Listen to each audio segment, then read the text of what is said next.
earlier, and it's quite a prominent and interesting emerging space.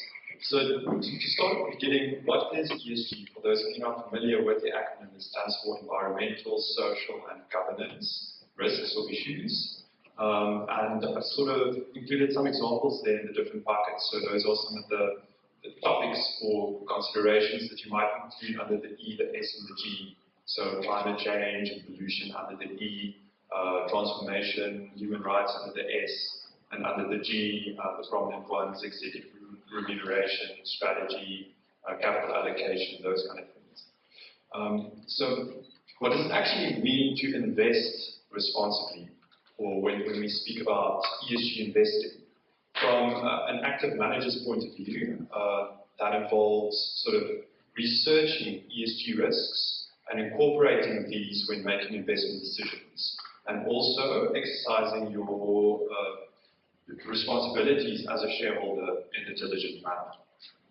So practically speaking, there are a few ways that you can do this. Some funds or investors prefer a screening approach, where they would take out sort of certain shares or sectors from their investment universe, such as sin stocks, tobacco, gambling, etc. While others prefer an integration approach, which means that you sort of try to quantify the impact of ESG risks, and then you work it into your investment thesis.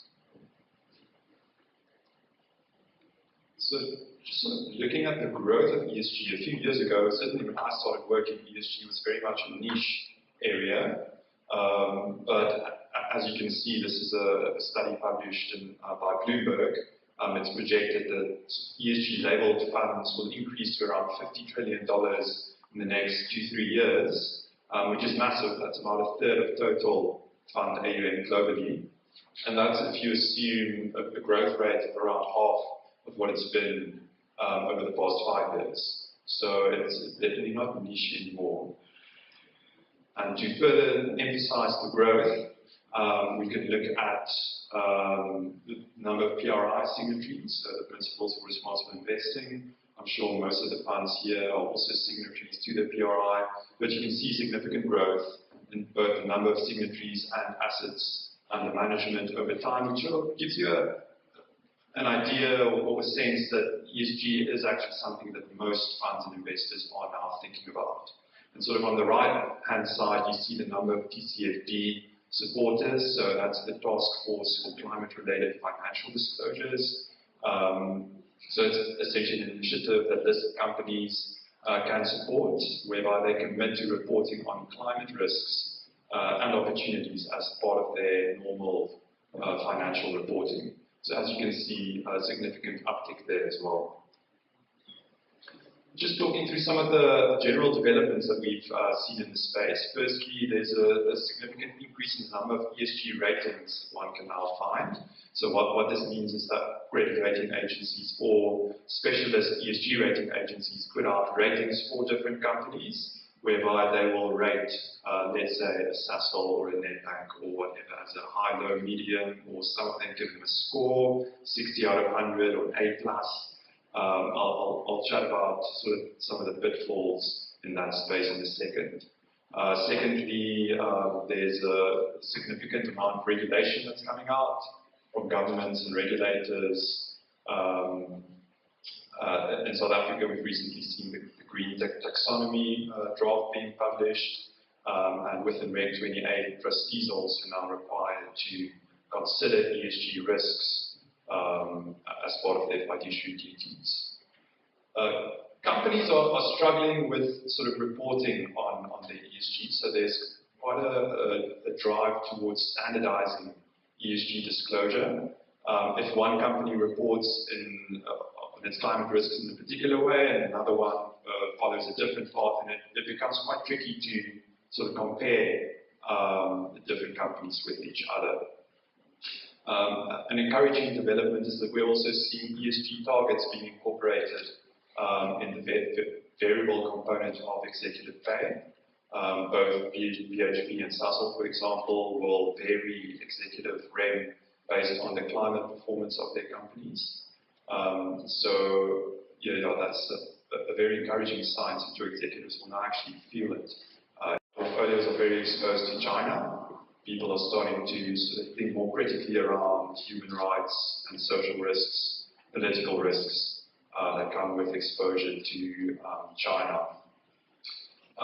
We've seen some interesting developments, sort of Glencore, for example, using blockchain to improve traceability in their logistics network to, for example, monitor the use of child labor and these kind of things. And as stated, there's the society also becoming more concerned over inequality and sort of pay gaps that you see between executives and the average worker. As I mentioned, there's a bit of a proliferation of ratings, ESG ratings coming out. We at Allan Gray are not too fond of these. This slide perhaps illustrates it well. What this study has done is it's sort of compared the ratings across different providers for different companies, and they calculated a correlation, and they sort of split it between E, S, and G, and there you can see the lowest and highest of the correlations for each bucket. The point here is that the lows are very low and the highs are very high.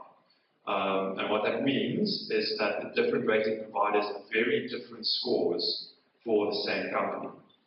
And I suppose that just illustrates how subjective ESG really is, and how difficult it is to put a number on something quite qualitative. In terms of regulation, this is just to quickly show you sort of the uptick in the number of policies published by governments and regulators globally. And through the use of AI, Morgan Stanley published this recently, where they screened a whole bunch of transcripts to sort of illustrate how the mentioning of ESG themes have become more common over time. It's clearly a very topical risk set. Encouragingly, we're also seeing that shareholders are becoming more active in the way that they engage with companies. I remember sort of 5 years ago, very few shareholders actually voted against reg policies at shareholder meetings. But this has definitely changed. So what you can see here is sort of the number of reg policies with greater than 25% opposition. And I just looked at the sort of Allan Gray's 20 largest holdings as a sample. And as you can see, there's a clear uptick as people become more aware of the need to think critically about ESG risks. The most prominent ESG factor remains climate change. I'm sure all of you have read so much about climate change over the past few weeks with regards to 2026 and all that. And I thought this is quite an interesting exercise. I went through the Economist covers of the past year and a bit, and I was surprised by how many climate change sort of covers there were. In fact, it was the most popular topic, despite the fact that we've had a global pandemic. Far more covers dedicated to climate change than to COVID-19. And all of this obviously feeds into asset markets and how assets are priced. We're seeing a large number of sort of new net zero commitments, seeing new types of shareholder resolutions, particularly shareholders having a say on the climate policies of companies, and we're also seeing shareholders and social groups becoming more sort of activist in their approach. For example, a member of an Australian superannuation fund is suing the fund because he believes that they have not thought about climate change carefully enough in allocating capital. Engine number one, which is an activist shareholder in the US, managed to get 2 activist directors onto the board of Exxon. And you might have read about the Dutch court order against Shell, instructing it to reduce its emissions. The divestment debate obviously continues. Some investors say you need to divest from sort of high emitting stocks. Others say no, there are different approaches that you can follow. And we're also seeing increasingly ambitious national climate policies. I've seen quite a bit of work done in Namibia which is quite exciting.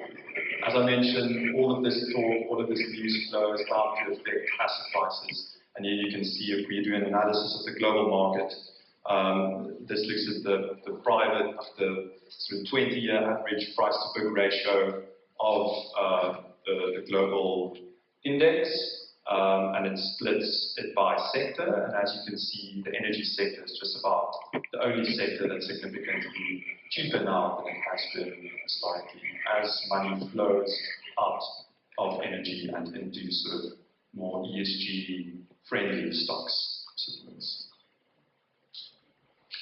There are also real-world impacts. Here you can see how the price of coal and gas has increased as a result of reduced capex, reduced exploration by miners. And this has knock-on effects. So it's not a simple problem. As Jenny mentioned, we're quite concerned over inflation at the moment, and ESG investing has, in a sense, been the driver of inflation. And I thought I'd highlight one example of an ESG opportunity as well. It's important to not only think about ESG as things that can go wrong, bad risks, but also upside risks or opportunities. And that's why we do ESG research at Allan Gray, is to understand the risks, but also some opportunities that might emerge. We are quite fond of Glencore as an investment, because we believe that their commodity basket is quite well aligned to the energy transition. They have exposure to copper, nickel, cobalt, zinc, and the demand for all these metals are likely to increase significantly over the coming decades as we manufacture more batteries and solar panels and wind turbines. So an example of an opportunity as well. Just briefly on our approach, as I mentioned, we do bottom-up fundamental research. We don't like the ESG ratings. We try to incorporate those into our investment theses. And once we are invested, we engage with companies to push them to be more responsible and more sustainable businesses. And we assist our clients with providing voting recommendations. You might ask, well, how do you practically incorporate an ESG risk? Well, first we check to see if the risk is quantifiable. If it is quantifiable, we will adjust our cash flow projections, and that will influence the value of the share. So if there's a high ESG cost, the share will be worth less, in our view. If you can't quantify the risk, you obviously can't adjust the future cash flows, so you would simply value that stock on a lower multiple, for example. So just to end off, ESG issues are nuanced and complex. There's value in having ESG improvers in your portfolio, not only ESG leaders. In other words, companies that are not doing so great, but that are open to improving over time. And I think within this space, it will be increasingly important to be independent in your thinking. I'll stop there.